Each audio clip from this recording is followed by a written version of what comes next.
Good morning class.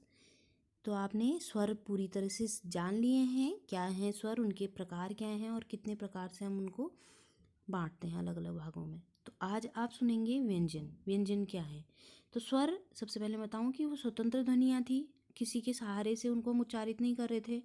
लेकिन व्यंजन क्या है? इनका रूप अधूरा होता है और इन्हें स्वरों की आवश्यकता पड़ती है। जब हम इनका उच्चारण करते हैं तो इनको उच्चारण करने के लिए स्वरों की सहायता लेनी पड़ती है, तभी ये पूरी तरह से उच्चारित हो पाते हैं। ठीक है। तो और इनका उच्चारण करते वक्त हवा अनेक भागों को मुंह में छू करके बाहर निकलती है। तो जो प्राणवायु है वो अनेक जगहों पर छूती है और तब हम इनका उच्चारण कर पाते हैं। इसके उच्चारण स्थान अलग अलग किस प्रकार से कहाँ छूकर आती है ये मैं भी आपको आगे बताऊंगी। तो व्यंजन हम सीधे सीधे कहेंगे जिन वर्णों का उच्चारण करते समय हवा रुकावट के साथ मुंह से बाहर निकलती है और इनका स्पष्ट उच्चारण करने के लिए हमें स्वरों की सहायता लेनी पड़ती है, इन्हें व्यंजन कहते हैं। अब व्यंजनों के भेद, कितने प्रकार के हैं व्यंजन? ठीक है। तो मुख्यतः व्यंजन 3 प्रकार के हैं: स्पर्श, अंतस्थ और ऊष्म व्यंजन। तो पहला हम पढ़ेंगे स्पर्श व्यंजन। स्पर्श का मतलब होता है छूना। अब जैसे कि मैंने अभी आपको बताया कि अनेक भागों को छूती है, तो वैसे ही मैं आप बताऊंगी कि स्पर्श व्यंजन, स्पर्श का मतलब है छूना। तो जिन व्यंजनों के उच्चारण में जो वायु है वो अनेक भागों को स्पर्श करके बाहर निकलती है, वे स्पर्श व्यंजन कहलाते हैं। ठीक है। जिन वर्णों के उच्चारण में श्वास वायु, श्वास वायु मतलब हमारी जो प्राण वायु है, जो हम सांस लेते हैं, ये अनेक स्थानों को छूती है और उसके बाद इन व्यंजनों का उच्चारण होता है, तो ये कहलाते हैं स्पर्श व्यंजन। ठीक है। इनको 5 वर्गों में बांटा गया है। स्पर्श व्यंजनों को 5 वर्गों में, एक पहला है क वर्ग, दूसरा है च वर्ग, तीसरा है ट वर्ग, चौथा है त वर्ग, पांचवा है प वर्ग। तो क ख ग घ ङ यहाँ तक आपका आएगा क वर्ग में। फिर उसके बाद हर वर्ग का 5वां अक्षर अनुनासिक होता है। समझ में आया? हर वर्ग का 5वां अक्षर अनुनासिक होता है। क ख ग घ ङ, च छ ज झ य, ट ठ ड ढ ण, त थ द ध न, प फ ब भ म। तो ये देखिए आप, हर वर्ग में 5 व्यंजन हैं और आखिरी अनुनासिक है और पहले व्यंजन के नाम से उसका वर्ग पड़ा हुआ है। देखो, क वर्ग, च वर्ग, ट वर्ग, त वर्ग और प वर्ग। तो ये स्पर्श व्यंजन है। ये 25 है, इनकी संख्या 25 है। ठीक है। तो इनका अलग अलग उच्चारण स्थान है। देखो, जैसे क वर्ग है तो इसका उच्चारण स्थान है कंठ। कंठ मतलब गला। हम सीधे सीधे गले से इनको उच्चारित करते हैं, क ख ग घ ङ, और कहीं नहीं रुक रही है, हमारी सांस गले में रुक रही है। दूसरा है च छ ज झ, इनका उच्चारण स्थान गले से थोड़ा ऊपर को तालु है। ठीक है। तालु, जहाँ पर हमारी वोकल कॉर्ड लटकती है, उस वाले हिस्से में ये हवा रुकती है, उसके बाद इनका उच्चारण होता है च छ ज झ य। ठीक है। उसके बाद ट वर्ग। ट वर्ग की है मूर्धा। मूर्धा मतलब जीभ पलट करके ऊपर जो एक सॉफ्ट सी जगह है वहाँ पर टकराती है, इस स्थान को कहते हैं मूर्धा। है समझ में? आप खुद ही आप प्रयास करिएगा कि आप ट कहने पर आपकी जीभ कहाँ जा रही है, तो वो स्थान है मूर्धा।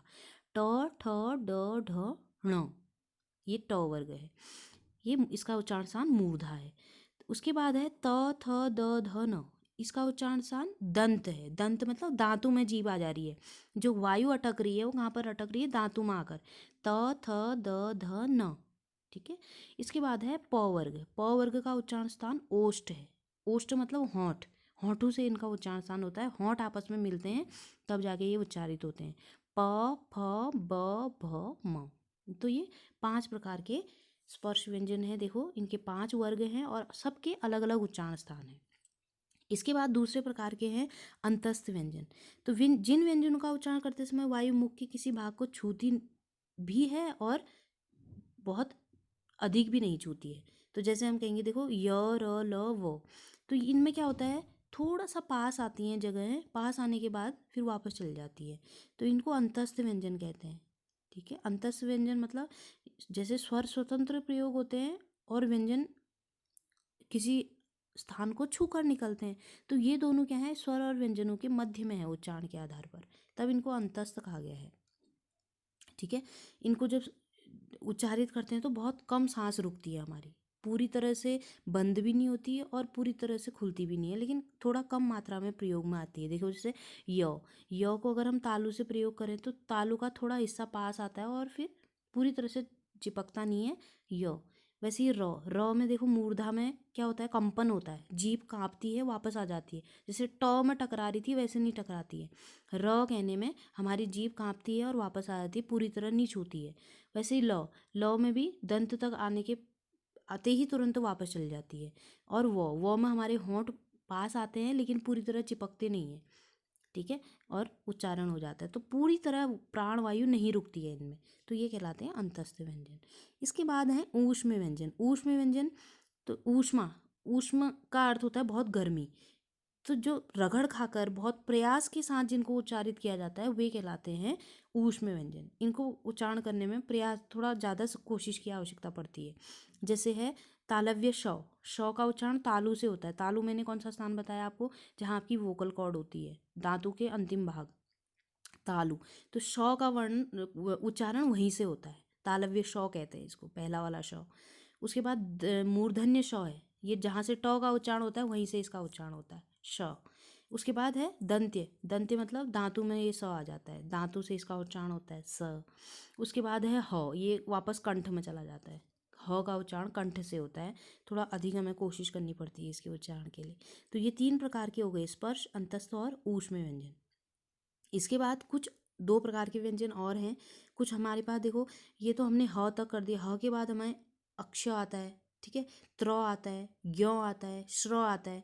तो ये रखे गए हैं संयुक्त व्यंजन की श्रेणी में। ये संयुक्त इसलिए क्योंकि ये जॉइंट 2 व्यंजन जोड़ करके एक व्यंजन को बना रहे हैं। जैसे अक्ष है तो क धन श से ये बन रहा है, क और मूर्धन्य श से ये बनता है। तो इन दोनों के मेल से और फिर अ लग करके इसका उच्चारण पूरा होता है, क्ष। उसके बाद है त धन र त्र। उसके बाद है ज्ञ, ज धन य, ज्ञ। उसके बाद है श धन र, श्र। तो ये संयुक्त व्यंजन कहलाते हैं। 2 व्यंजन मिलकर के एक व्यंजन को बनाते हैं, इसलिए जुड़ करके बनाते हैं, तो इसलिए संयुक्त व्यंजन कहलाते हैं। इसके बाद एक प्रकार के व्यंजन और हैं द्वित्व व्यंजन। द्वित्व का मतलब होता है जोड़े, ठीक है, एक ही व्यंजन 2 बार आता है, एक पूरा होता है एक आधा होता है, उसे कहते हैं द्वित्व व्यंजन। जोड़े होते हैं, इसमें कोई 2 अलग अलग व्यंजन नहीं आते हैं, बल्कि एक ही व्यंजन आता है, 2 बार आता है, एक आधा एक पूरा। जब एक व्यंजन ध्वनि अपने ही जैसी अन्य व्यंजन ध्वनि से मिलकर एक हो जाती है तो वो द्वितीय व्यंजन कहलाता है। जैसे क और पूरा क, जैसे हम इसे शब्द बनाते हैं मक्का, चक्कर, शक्कर, चक्की, है ना, पक्का। तो इस तरह से ये क और कौन है। वैसे आधा त और पूरा त, पत्ता, कुत्ता, सत्ता, ठीक है। फिर है प और प, छप्पर, थप्पड़, ठीक है। फिर वैसे ही है ल और ल, गल्ला, पल्ला, तल्लीन। तो ये द्वित्व व्यंजन कहलाते हैं। समझ में आया? द्वित्व व्यंजन मतलब 2 एक जैसे व्यंजन जहाँ पर मिलेंगे वे द्वित्व व्यंजन कहलाएंगे। संयुक्त व्यंजन 2 अलग से व्यंजन कहलाएंगे, जब मिलेंगे तब संयुक्त व्यंजन। वैसे मुख्य रूप से ये 4 संयुक्त व्यंजन है, लेकिन अगर हम जैसे कहीं पर भी नॉर्मली एक आधा एक पूरा भी मिल रहा है तो वो भी संयुक्त व्यंजन कहलाता है। जैसे हम कहते हैं अच्छा, अच्छा मतलब अ आधा च छ, तो अच्छा, च और छ मिल रहा है अच्छा, तो वो भी संयुक्त व्यंजन की श्रेणी में आता है। मुख्यतः 4 संयुक्त व्यंजन है, लेकिन जहाँ 2 एक जैसे व्यंजन आएंगे वो कहलाएगा द्वित्व व्यंजन। तो द्वित्व व्यंजन और संयुक्त व्यंजन में यही अंतर है, ठीक है। तो अब ध्यान से इसको आप देख लेंगे।